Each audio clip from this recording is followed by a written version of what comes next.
d'un ciutadà que fins ara era quasi com un ciutadà client que pagava i sale la brossa i s'olvidava, a passar a un ciutadà responsable que és conscient que tenim un problema mediambiental, que cal una transició ecològica i que aquest canvi de separar-la el fem en casa, aquest canvi d'instal·lar els contenidors d'orgànica no és una voluntat política, sinó que és una necessitat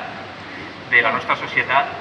i sobretot una necessitat i una obligació respecte al nostre planeta i sobretot per a les generacions futures. Per a que vos feu una idea, l'any passat la ciutat de Castelló va acabar soterrant baix terra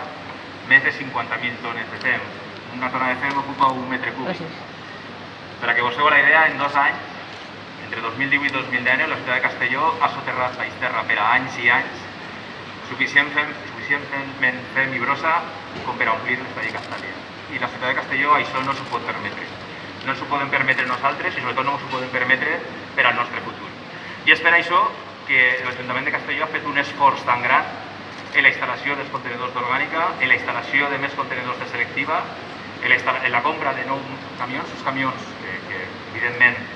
funcionen sent poc contaminants, i sobretot anem a fer un esforç molt gran que presentem avui, amb més de 150 accions de conscienciació, i sobretot ens hem ficat al capdavant de totes les capitals de província a la contratació dels educadors ambientals, justre que allò que estem fent no pot continuar. I la transformació, vulguem o no, comença en la nostra cuina. Comença en separar bé residus i sobretot perquè si ho fem i tenim molt de marge de maniobra,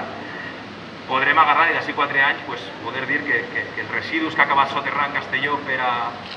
anys i anys, generacions, no són tots els que estan soterrant fins ara i que aquests esforços que estem fent col·lectivament han tingut un resultat que estem convençuts que ho aconseguirem. Tenim un gran equip. Jo sí que volia agrair la presència de la gent de la UTE, que s'han esforçat moltíssim en que això sigui una realitat, i també la dels tècnics dels ajuntaments, en Cristóbal, en Héctor, perquè entre l'esforç que estem fent tots i sobretot allò que estem creant, jo crec que podrem tindre uns indicadors que demostraran que Castelló donarà un salt qualitatiu en el que fa no res el jovent de tot el món ens està demanant, en entendre que no n'hi ha un planeta B i que la transició ecològica comença també en com nosaltres, de manera responsable,